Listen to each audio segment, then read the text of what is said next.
ఆలోచిద్దాం, ఆశీర్వదిద్దాం.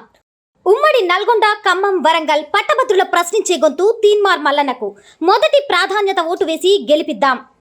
అనైతిక జీవోలతో పొట్టగొట్టిండ్రు. 2 లక్షల ఉద్యోగాలతో నిరుద్యోగులకు న్యాయం చేస్తాం. 100 కేసులు పెట్టినా నిలబడి పోరాడా.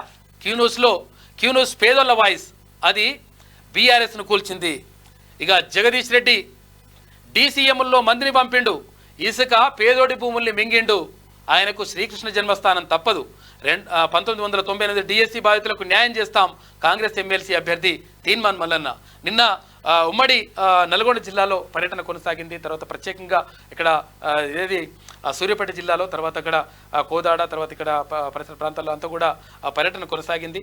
అటు హుజూర్ నగర్లో కూడా పర్యటన కొనసాగింది. అటు ఎవరు ఉత్తమ్ కుమార్ రెడ్డి, తర్వాత ఇక్కడ దామోదర్ రెడ్డి, వీళ్ళందరితో కలిసి అక్కడ ఉన్నటువంటి కాంగ్రెస్ కార్యకర్తలతో తర్వాత వీళ్ళందరితో కూడా మాట్లాడినారు.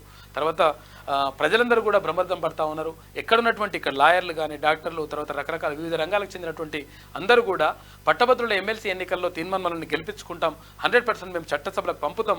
ఎందుకంటే ఇటువంటి ప్రశ్నించే గొంతుగా తర్వాత ప్రజల పక్షాన మాట్లాడేటువంటి వ్యక్తులు చట్టసభల్లో ఉంటే ప్రజలకు మంచి జరుగుతుందని చెప్పేసి భావిస్తూ ఉన్నారు. అందులో భాగంగా వెళ్తూ ఉన్నారు. అయితే చాలామంది ఏమనుకుంటారంటే, ఒక నుంచి జవేష్ చెప్దాము. కేసీఆర్ ప్రభుత్వం అనైతిక జీవోలు 47, 46 తర్వాత 317 జీవోలు తెచ్చి నిరుద్యోగులు, ఉద్యోగుల పుట్టరగొట్టారని పట్టభద్రుల కాంగ్రెస్ ఎమ్మెల్సీ అభ్యర్థి తీన్మార్ మల్లన్న తెలిపారు. ఆదివారం సూర్యాపేట జిల్లా కేంద్రంలో పట్టభద్రుల ఎమ్మెల్సీ ఎన్నికల సన్నాహక సమావేశంలో పాల్గొని మొదటి ప్రాధాన్యత ఓటు వేసి గెలిపించాలని అభ్యర్థించారు. ఈ సందర్భంగా తీన్మార్ మల్లన్న మాట్లాడుతూ 2 లక్షల ఉద్యోగాలు, గురుకుల టీచర్లకు అపాయింట్మెంట్ ఇవ్వడంతో పాటు, అంటే అక్కడ ఏవైతే బ్యాక్లాగ్ లేకుండా చూస్తామని చెప్పడం. అయితే 1998 డిఎస్సి బాధితులకు న్యాయం చేస్తామన్నారు. 30,000 ఉద్యోగాలు ఇచ్చింది కాంగ్రెస్ ప్రభుత్వమేనని, ఉద్యోగుల పెన్షన్, డిఏ సమస్యలు పరిష్కరించి అందరికీ న్యాయం చేస్తామని చెప్పేసి ఆయన చెప్పిండు. నిన్న మొత్తం కూడా ఈ పర్యటన కొనసాగింది. వాళ్ళ ఖమ్మం జిల్లాలో తీన్మార్ మల్లన్న పర్యటన కొనసాగుతూ ఉంది. అయితే తీన్మార్ మల్లన్న అయితే ఇక్కడ కాంగ్రెస్ పార్టీ నుంచి కాంగ్రెస్ పార్టీ సమర్థిస్తున్నప్పటికీ, తర్వాత అంటే ఇక్కడ బలపరుస్తున్నప్పటికీ అక్కడ పార్టీ గుర్తులు ఉండవు ఇక్కడ ఎమ్మెల్సీ ఎన్నికల్లో. కాబట్టి ఇక్కడ 2వ నెంబర్ ఉంటుంది, సీరియల్ నెంబర్ 2 ఉంటుంది. ఈ 2 నెంబర్ పక్కన తీన్మార్ మల్లన్న రాసి ఉంటుంది. ఆ పక్కన తీన్మార్ మల్లన్న ఫోటో ఉంటుంది. ఇక్కడ భారత జాతీయ కాంగ్రెస్ అని చెప్పేసి ఇక్కడ ఉంటుంది.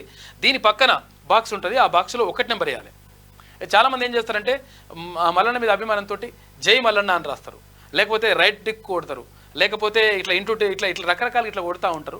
లేకపోతే 1 అని ONE 1 అని రాస్తుంటారు, లేకపోతే 1 అని చెప్పేసి ఇట్లా రాస్తుంటారు. అట్లా రాయొద్దు. కేవలం 1 నెంబర్ వేయాలి. ఇట్లా ఏది 2వ నెంబర్ పక్కన, అంటే సీరియల్ నెంబర్ 2 పక్కన ఇక్కడ ఉన్నటువంటి బాక్స్లో 1 నెంబర్ వేసేస్తే సరిపోతుంది. తప్పకుండా అందరూ కూడా ఓటు హక్కు వినియోగించుకోవాలి. ఎందుకంటే మేధావులైనటువంటి పట్టభద్రులు ఓటు వేయకపోతే నష్టం జరుగుతుంది సమాజానికి. కాబట్టి అందరూ ఓటు హక్కు వినియోగించుకోండి. తర్వాత తీన్మార్ మల్లన్న 2వ నెంబర్ సీరియల్ నెంబర్ 2లో 2 పక్కన ఇక్కడ 1 నెంబర్ వేసేసి ఓటేసి గెలిపించాలి. ఆలోచిద్దాం, ఆశీర్వదిద్దాం. ఉమ్మడి నల్గొండ, ఖమ్మం, వరంగల్ పట్టభద్రుల ప్రశ్నించే గొంతు తీన్మార్ మల్లన్నకు మొదటి ప్రాధాన్యత ఓటు వేసి గెలిపిద్దాం.